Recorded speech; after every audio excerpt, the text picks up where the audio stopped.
Ya, oke, selamat pagi semua. Pagi. Ya, baik, silakan nontonnya untuk siapkan dulu Pak sebelum kita mulai kuliah pada hari ini ya. Izin Bu, izin rekan, perhatian seluruhnya. Duduk siap gerak. Mengawali perkuliahan hari ini, marilah kita berdoa menurut ajaran dan kepercayaannya masing-masing. Berdoa dimulai.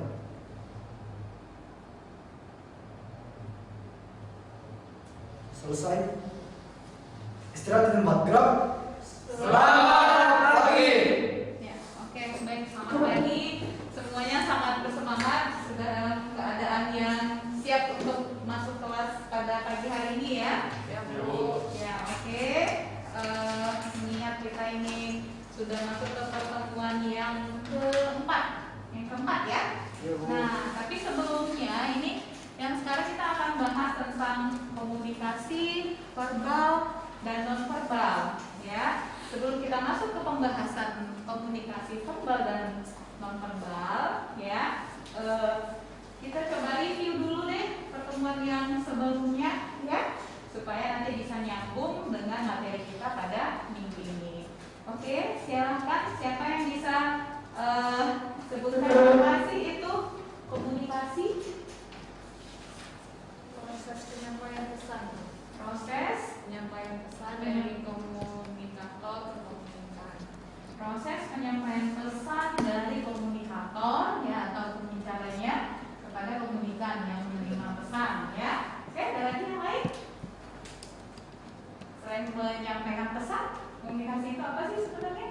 Interaksi antara dua orang atau lebih, Bu. Interaksi. Antara dua orang atau lebih terhadap suatu hal yang disampaikan. Oke, jadi ada dua orang atau lebih yang melakukan interaksi pertukaran pesan ya. Kalau tadi itu sifatnya satu arah antara komunikator dengan komunikan. Nah, sementara Elia menyampaikan bahwa juga ada interaksi. Nah, berarti dari si komunikan juga bisa memberikan umpan balik, mengirimkan pesan ya kepada si komunikator. Nah, oke, ada lagi terakhir? Satu lagi ada? Nanti Bu, selain proses penyampaian pesan juga merupakan proses penyampaian informasi juga gitu. Baik secara langsung ataupun melalui media. Oke, jadi ada penggunaan media atau saluran yang digunakan supaya proses interaksi, proses penyampaian pesan ini bisa diterima dengan baik dan juga kita memperoleh umpan balik ya atau feedback dari si komunikan atau lawan bicara kita. Oke, sudah bisa dipahami. Nah, ternyata dalam proses pertukaran pesan, dalam proses komunikasi itu juga terdiri dari komunikasi yang kita sebut dengan komunikasi verbal dan juga komunikasi nonverbal. Ya. Oke, sebentar saya coba next dulu. Oh, ini belum nyambung ya. Oh, ini saja. Nah, ya, apa itu komunikasi verbal? Kita coba pahami dulu sebentar, ya, bahwa komunikasi verbal, ya, itu dengan menggunakan simbol verbal bahasa atau berupa bahasa yang sifatnya secara tertulis, ya, terlihat. Nah, seperti itu, ya. Nah, ini bentuk-bentuknya. Ya, mungkin kita nanti akan lebih bisa memahami perbedaan yang verbal dengan nonverbal melalui cuplikan video yang mungkin nanti kita bisa diskusikan lewat diskusi kelompoknya gitu ya. Jadi bahwa dalam komunikasi verbal itu juga ada aturannya ya, tentang fonologi, bagaimana suara dikombinasikan untuk membentuk kata secara semantik. Bagaimana kata dikombinasikan dengan membentuk kalimat, ya. Kemudian ada pemilihan kata-katanya, terus sintaksis, dan ada pragmatis bagaimana bahasa itu dikemas, kemudian digunakan disampaikan kepada orang, gitu ya. Nah, di sini untuk komunikasi nonverbal, ya, yang menggunakan simbol nonverbal. Seperti apa sih simbol nonverbal itu? Ada yang tahu? Gestur. Gestur. Ekspresi. Apa contoh gesturnya? Geleng-geleng itu biasanya maknanya apa? Tidak. Tidak. Kalau yang dia Nganggur. nganggur itu kalau kita di Indonesia. Indonesia. Ada yang lihat ekspresi yang berbeda di negara lain? Iya. Oke, di India seperti apa? Kalau geleng-geleng itu gimana? Iya. Artinya setuju dia. Iya. Kembali dengan kita di Indonesia. Indonesia. Oke, gimana Jumat geleng-gelengnya? Iya. Iya. Oke, berarti nanti kebanyakan kalau kita mau ke India harus latihan dulu geleng-geleng.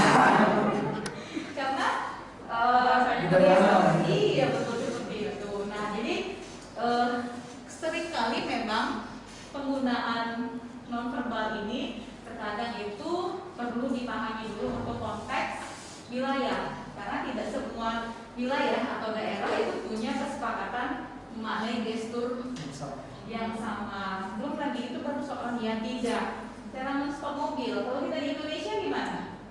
Kita gini-gini aja ya. Nah, kalau yang di luar negeri Di Eropa jempol. nah ya, gini ya. Nah itu kan sudah berbeda juga. Jadi kita juga sebagai orang yang membutuhkan orang lain untuk kita bisa saling berinteraksi, tentu juga harus memahami dulu siapa yang menjadi lawan bicara kita. Nah ini kita sudah pelajari ya di pertemuan sebelumnya untuk yang unsur-unsur komunikasi. Nah sehingga dari komunikasi nonverbal itu fungsinya sebenarnya untuk apa sih? Yang pertama menentukan makna dari komunikasi interpersonal. Nah biasanya kayak tadi kita Jumhan, kamu setuju tidak dengan isu poligami? Itu kalau orang Indonesia, kalau orang India jawabnya?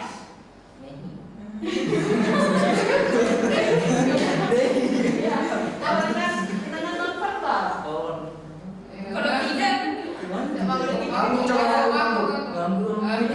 Nah itu ya, jadi ya hal-hal yang seperti itu. Apalagi kalau sekarang kita sudah virtual, ya kita bisa lihat dari video. Nah gestur tubuhnya ketika mengikuti kuliah Zoom virtual, ada yang ngantuk, ya kalau dosennya misalnya nggak memahami, ya kan ada yang tidur, ya bisa saja wah ini membosankan gitu kan, atau misalnya justru antusias, kita kan bisa lihat langsung gitu ya. Oke. Kemudian mengekspresikan perasaan dan emosi. Nah itu dia.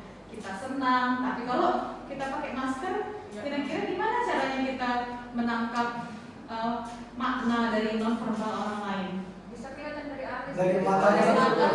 Oke, ya selain dari senyuman, kita juga bisa lihat dari tatap matanya, ya. Oke, kalau dahinya berkerut itu gimana? Mengekspresikan apa? Apa sih gitu? Kayak kesal.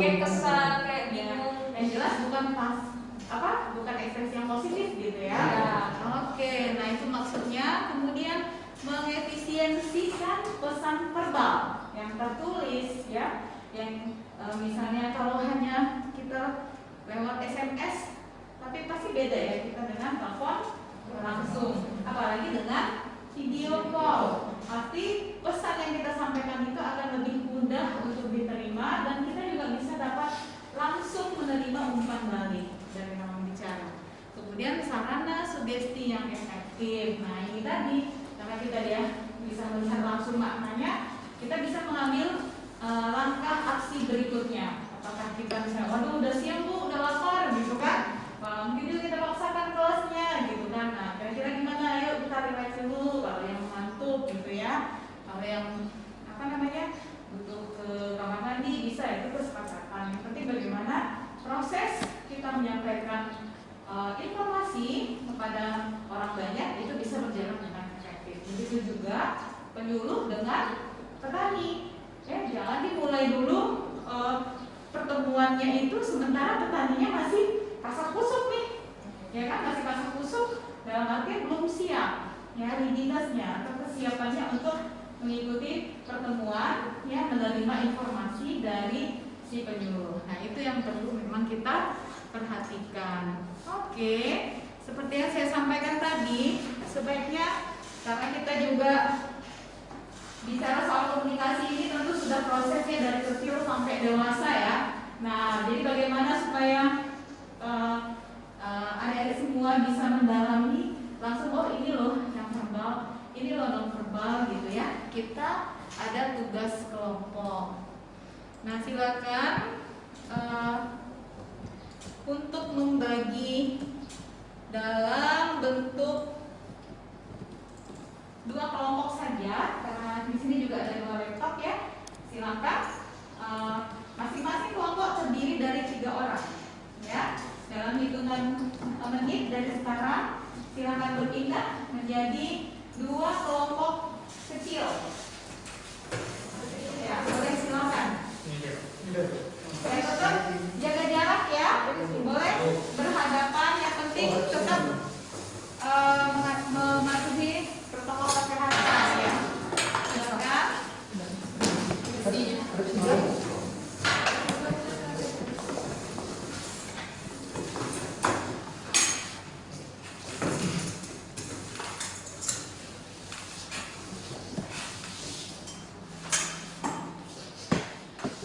Ya. Oke. Untuk ya semua sudah duduk pada kelompoknya ya. Jadi tolong diperhatikan instruksinya. Untuk tugas kelompok ini saya pikir sekitar 10 menit sudah bisa. Jadi 5 menit itu untuk memutar video dari yang ada di sini, kemudian langsung dianalisis, dikerjakan lewat laptopnya masing-masing ya. Yang pertama tugasnya adalah, oh ya ini kelompok 1 mana ya? Oke, kelompok 1 dan kelompok 2. Berarti nanti videonya sesuaikan saja ya. Contoh bentuk komunikasi verbal dan komunikasi non verbal berdasarkan video pidato Presiden Jokowi melalui YouTube yang tertera ya. Jadi silakan diklik di YouTube untuk kelompok 1, kemudian untuk kelompok 2 itu kuliah umum Menteri Pertanian Bapak Syahrul Yassin Limpo. Coba dicek di YouTube.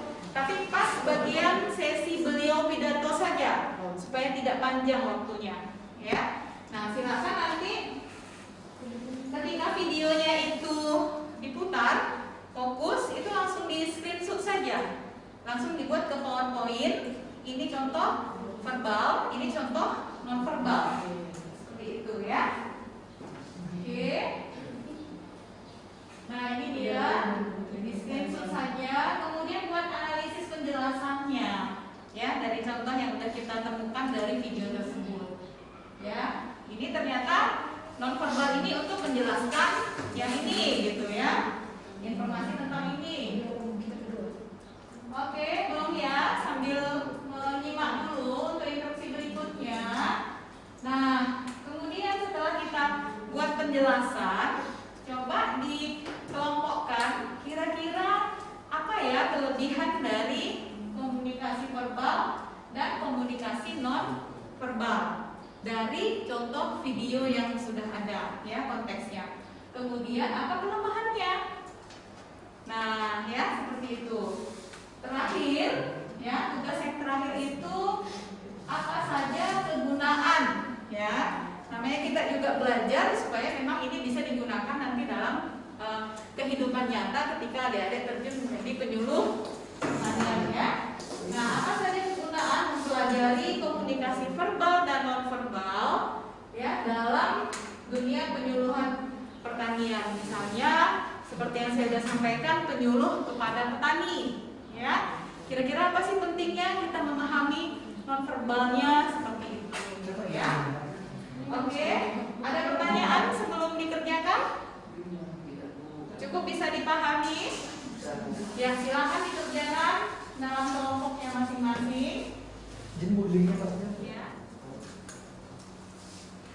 Lalu. Oke, silakan kirim ke WA saya ya. Ya, kelompok 1.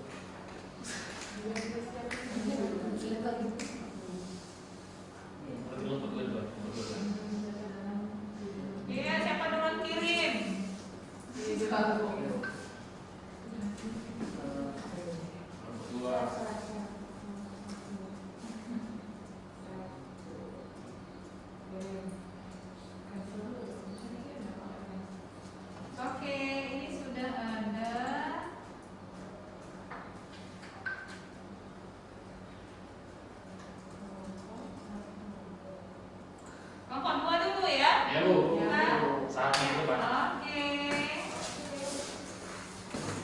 kemarin kita sapa.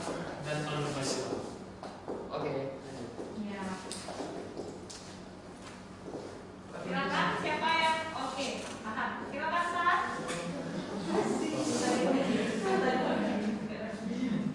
Oke, Gestur. sebelumnya selamat siang. Siang. Luar biasa. Semangat berjaga pelaparan ya. Mungkin Bu Vero bisa hadir di sini biar kita sama-sama menyimak Siap. apa yang telah kita kerjakan. Terima kasih. Perkenalkan saya Sarman Ganti Lumban Gaul. Izinkan kami untuk menyampaikan hasil analisis kami dari tugas praktek yang telah diberikan oleh Ibu Budi. Izin Bu. Nah, di sini untuk yang pertama itu tadi kita dikasih link terkait video dari pidato Bapak Menteri Pertanian kita, Bapak Syahrul Yassin Limpo. Nah, di sini dapat kita lihat, di sini setelah melihat video tersebut, kita menganalisis ada dua bentuk komunikasi yang diberikan, yaitu komunikasi nonverbal dan verbal. Untuk komunikasi nonverbal sendiri dapat dilihat dari gambar tatapan layar tersebut.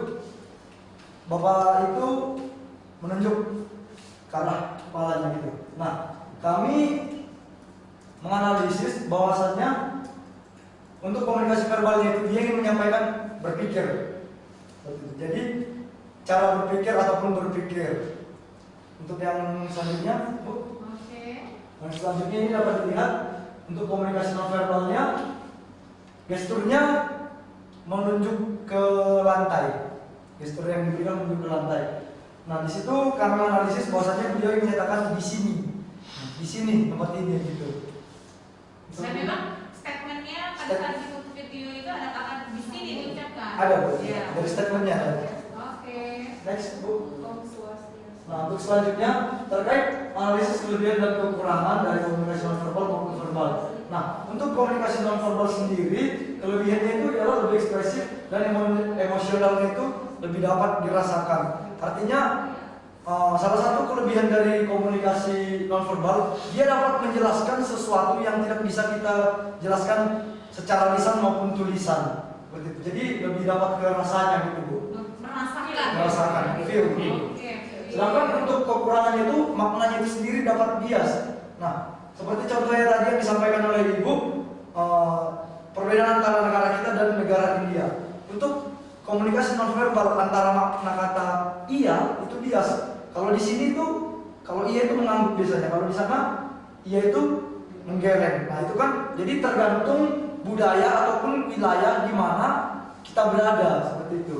Yang selanjutnya itu untuk komunikasi verbal, kelebihannya itu maknanya langsung dapat dipahami dan tersampaikan serta mudah. Jadi kan kalau bicara seperti yang saya sampaikan ini, saya sedang bicara jadi yang merupakan komunikasi verbal ataupun dalam bentuk tulisan ataupun pidato dan lain sebagainya. Sedangkan untuk kekurangannya adanya keterbatasan jumlah kata untuk mewakili sesuatu. Nah, ini dia makanya untuk dalam komunikasi itu perlu kombinasi dari komunikasi verbal dan nonverbal. Untuk apa? Karena ada sesuatu hal yang tidak dapat dijelaskan oleh komunikasi verbal. Contohnya tadi seperti saya bilang itu lebih ke perasaan dia kalau nonverbal itu. Jadi kita lebih dapat merasakan. Sedangkan terkait kegunaan dari mempelajari komunikasi verbal dan nonverbal dalam penyuluhan ialah membantu kita untuk menentukan komunikasi yang paling efektif dalam memecahkan permasalahan khususnya di bidang pertanian. Dengan kita belajar komunikasi, kita dapat membuat strategi komunikasi apa yang kita lakukan, apakah perpaduannya, kombinasinya, berapa persen kombinasinya, serta teknik-teknik apa yang kita lakukan pada saat kita melaksanakan penyuluhan. Seperti itu. Jadi mungkin cukup sekian hasil dari analisis kelompok kami. Jika ada pertanyaan dari teman-teman kelompok 1, kami persilahkan. Ya, kita beri aplaus dulu. Oke, sebelum ada pertanyaan dari kelompok lainnya sampai kelompok 1 kepada kelompok 2, dari kelompok 2 ada tambahan sebelumnya? Ada tambahan? Sudah cukup? Cukup. Ya. Oke, baik, kita minta satu saja tanggapan untuk hasil presentasi dari kelompok 2 terkait dengan video pidato kuliah umum Bapak Menteri Pertanian kita. Ada pertanyaan? Atau malah justru tidak sepakat gitu? Silahkan, mungkin punya pemikiran yang berbeda, boleh ya. Mungkin Pak Jumhar. Ya. Baik, terima kasih kepada sahabat dari kelompok 2. Kami dari kelompok 1 memberikan tanggapan positif bahwasanya apa yang telah disampaikan oleh kelompok 2 itu sepemikiran dengan kami. Dan di mana antara komunikasi verbal dengan non verbal itu sangat berbeda. Akan tetapi kalau dikolaborasikan, maka bentuk komunikasi tersebut akan menyatu seperti itu. Mungkin hanya itu saja yang saya dapat sampaikan. Terima kasih. Terima kasih untuk tanggapan positif dari kelompok 2. Mungkin dari Ibu ada masukan tambahan ataupun hal yang ingin disampaikan terkait mesin ini. Oke, jadi memang begini ya, dalam komunikasi itu sebenarnya kita tidak bisa hanya mengandalkan satu bentuk komunikasi saja, gitu ya. Nah, jadi verbal dan non verbal ini bisa digunakan sekaligus pada saat itu yang tujuannya adalah bagaimana kita si komunikator ya bisa mengemas pesan informasi yang kita sampaikan ini kepada orang lain dengan harapan umpan balik ya kita bisa memperoleh sesuai dengan apa sih yang mau kita harapkan. Kita berharap petani kita setuju ya untuk menerapkan teknologi ini gitu. Nah, bukti ekspresi setuju dan lain-lainnya itu kan tentu responnya kita bisa lihat ketika bagaimana kita mengemas pesan itu secara efektif seperti itu. Nah, tapi memang bicara soal komunikasi ini adalah tidak lepas dari proses pelatihan secara terus-menerus dan memang ya sudah menjadi tanggung jawab komunikator untuk bisa memahami siapa halayaknya, siapa lawan bicaranya. Jadi dalam komunikasi verbal dan non verbal ya kita bisa lakukan untuk yang bentuk komunikasi antar pribadi ya seperti interpersonal, konsultasi ya seperti misalnya dengan antara psikolog dengan pasiennya ya itu kan juga tentu pasti ada gestur ya ataupun kita lewat kuliah umum kita juga bisa mengetahui ya bagaimana khalayak merespon ya dengan informasi yang kita sampaikan. Nah seperti itu. Oke, terima kasih kepada kelompok 2. Kita beri aplaus sekali lagi. Baik, terima kasih. Selanjutnya mungkin Ya, terima kasih. Sudah dikirim filenya? Sudah dikirim? Ya. Oke.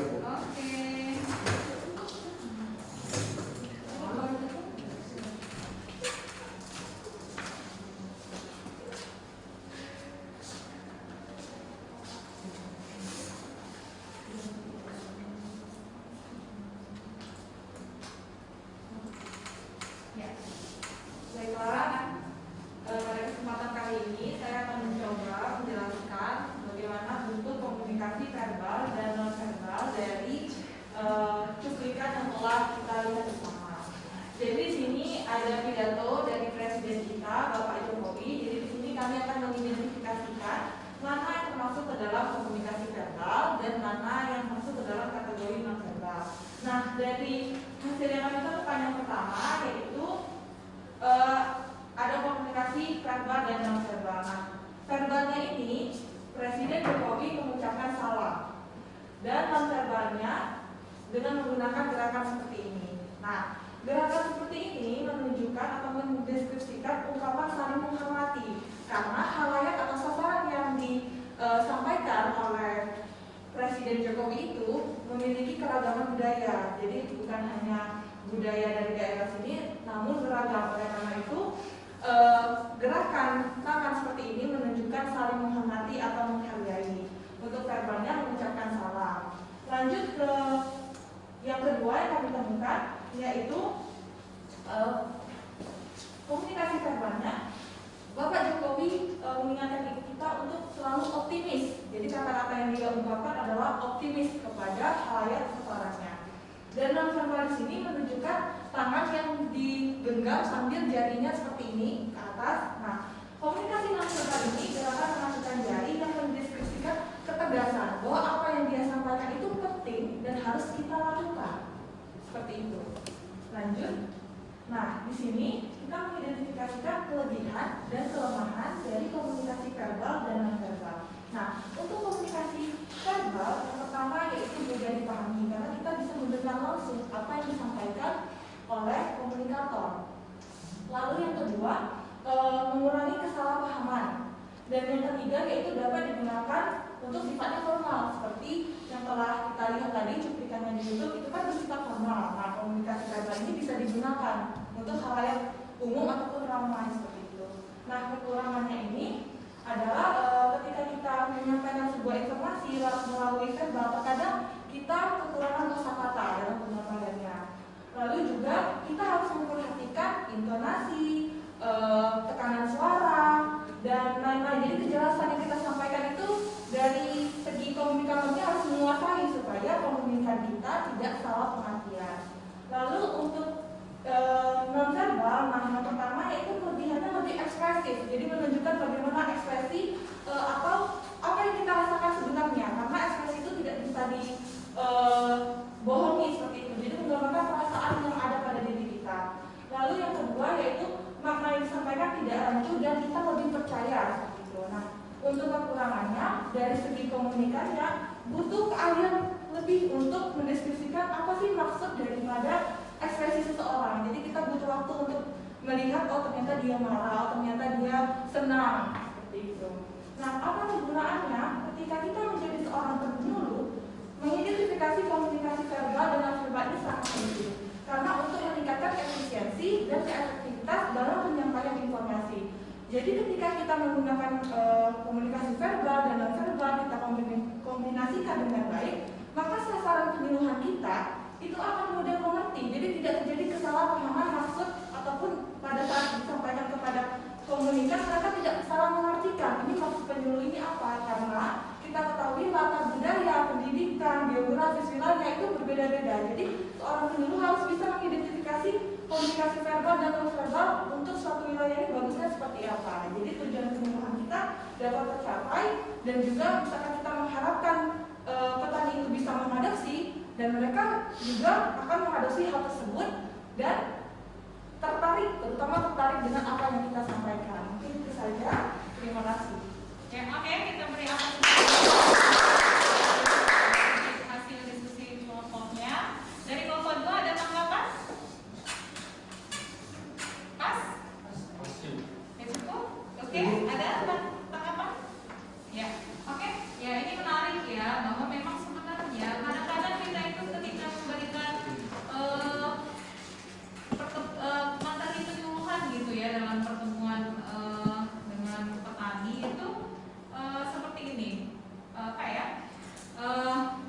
kita bertanya nih kepada petani gitu penyuluh ya, Bapak Ibu setuju kan beda ya dari intonasi misalnya atau dari mimik wajah ya, setuju gitu ya yang benar-benar antusiasnya gitu dengan yang setuju. Nah, saya biasanya atau mungkin teman-teman juga bisa melihat gitu ya di lapangan ketika praktek sama masyarakat petani itu setuju. Nah, setuju tapi kok intonasinya itu sepertinya bukan yang sebenarnya gitu, seperti antara yang verbalnya dia verbalnya mengatakan kata setuju, sementara non verbalnya itu bisa dimaknai sepertinya tidak setuju, ada sesuatu gitu kan. Nah, kita harus bisa menggali ini.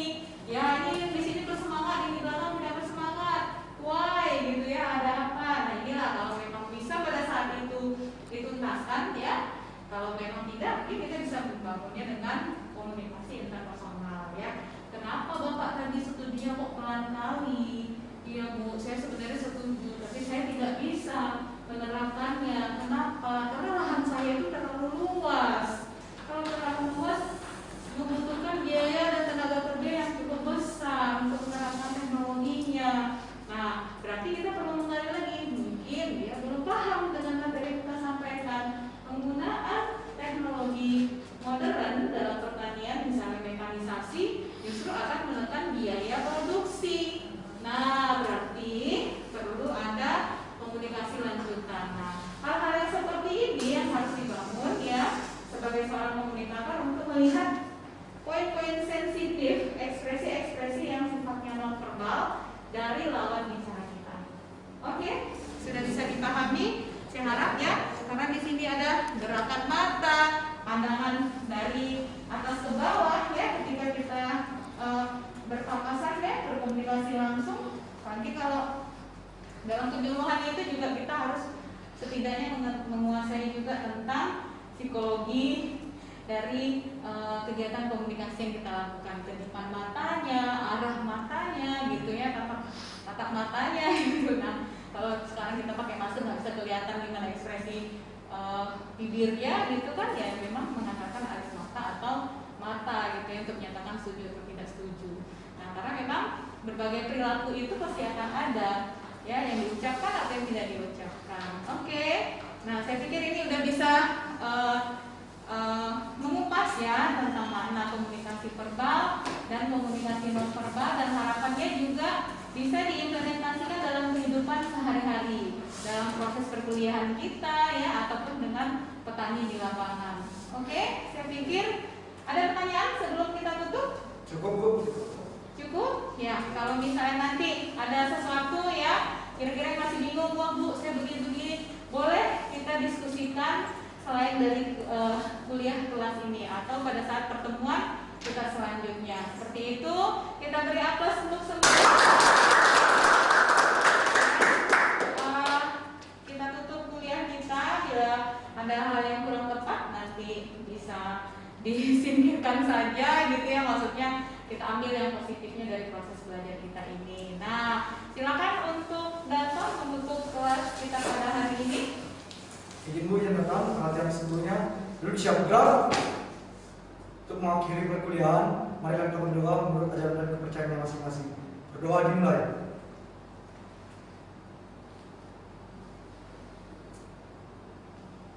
Selesai. Istirahat di tempat. Gerak. Terima